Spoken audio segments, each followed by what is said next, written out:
Safe only in water. Hi, I'm Hanna, a sex therapist.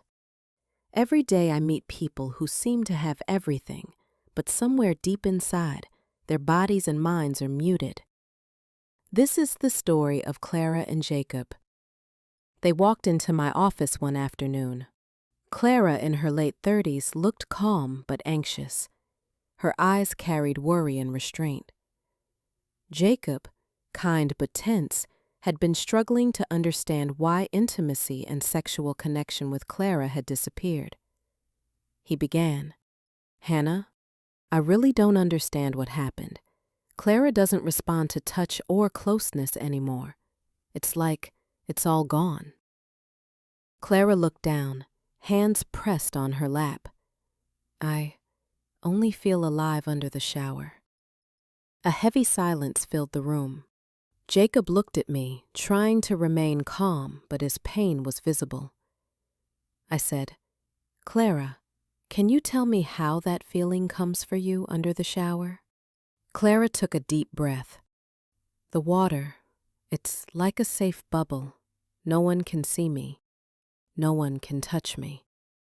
There I can breathe and let go." Jacob kept his head down. I looked at him. This isn't just about low desire or disinterest. Something deeper is happening here. Session 1. Entering the story of life. In the first session, both were present, but our focus was on exploring Clara's history. I asked her, "Clara, when you think about your childhood, what did you hear about your body, touch, and intimacy?" She sighed. "My family always said, a good woman should be clean and in control. Touch was dangerous. Whenever someone came close, I pulled back. Touch meant fear and pain."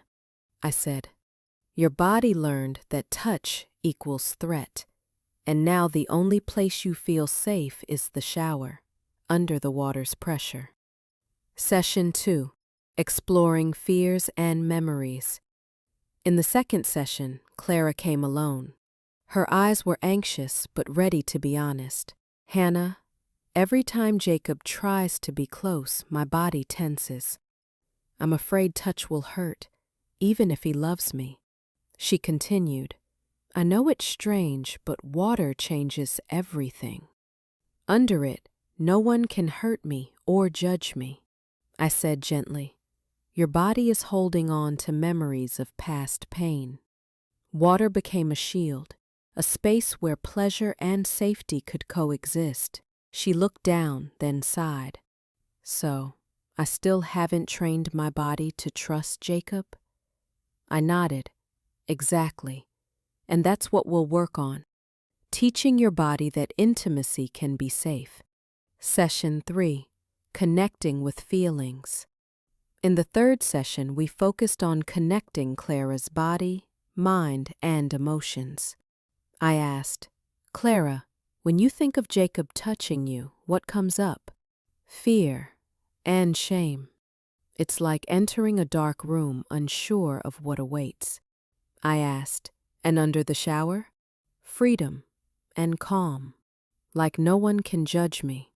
I said, "That's exactly where we start. Your body learned pleasure only in this safe environment. Now we'll teach it that it can feel this way with someone you love." Session 4. Presence and trust exercise. For the fourth session, I introduced gradual touch and body presence exercises. No orgasm, just slow, mindful exploration. You can start with your own hands. She looked nervous. "What if I don't feel anything?" "That's okay," I said. "This isn't about success. It's about noticing. Your body is learning a new language." The following week, she said, "At first, it felt strange, but one night I placed my hand on my arm and just breathed. For a few seconds, I felt warmth and calm, like my body trusted me again." Session 5. Inviting Jacob. In the fifth session, both attended. Jacob was anxious yet eager. I want to help Clara without pressure. Clara smiled. I just want to learn how to be close to you, not forced into sex. New exercises. Eye contact for 30 seconds, no words. Holding hands, slow and without expectation. Focusing on breathing together. It was awkward at first, but gradually their fear lessened. Session 6. First real intimacy.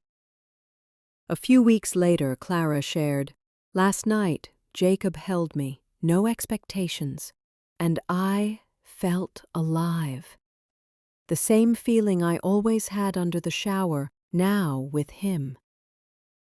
Her smile was calm and full of relief. Finally, my body can trust touch and love, not just water. I smiled. Exactly.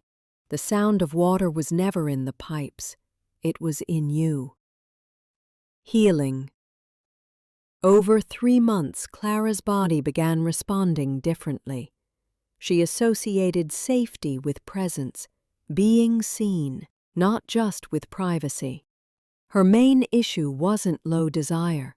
It was fear of intimacy from past experiences. We used sensate focus. Stage 1. Mindful touch without sexual expectation, focusing on presence and awareness. Little by little, she connected with her body again, and with Jacob. Final session. Jacob said, "We didn't just get our sex life back. We started talking. We laugh. We listen." Clara added, "And I finally understand my body can trust touch and love. Past pain doesn't control me anymore." Listeners' reflections. After releasing Clara's story on my podcast, messages came in. I thought I was the only one who could only feel pleasure underwater. Now I know my body just wanted safety. Hearing this story calmed me. Pleasure is life, not shame. And I, Hanna, am reminded again, healing starts in the body, where fear and old pain still live. With presence, awareness, and safe touch, the body learns to hear the sound of life again. Thanks for watching. Stay with me for more.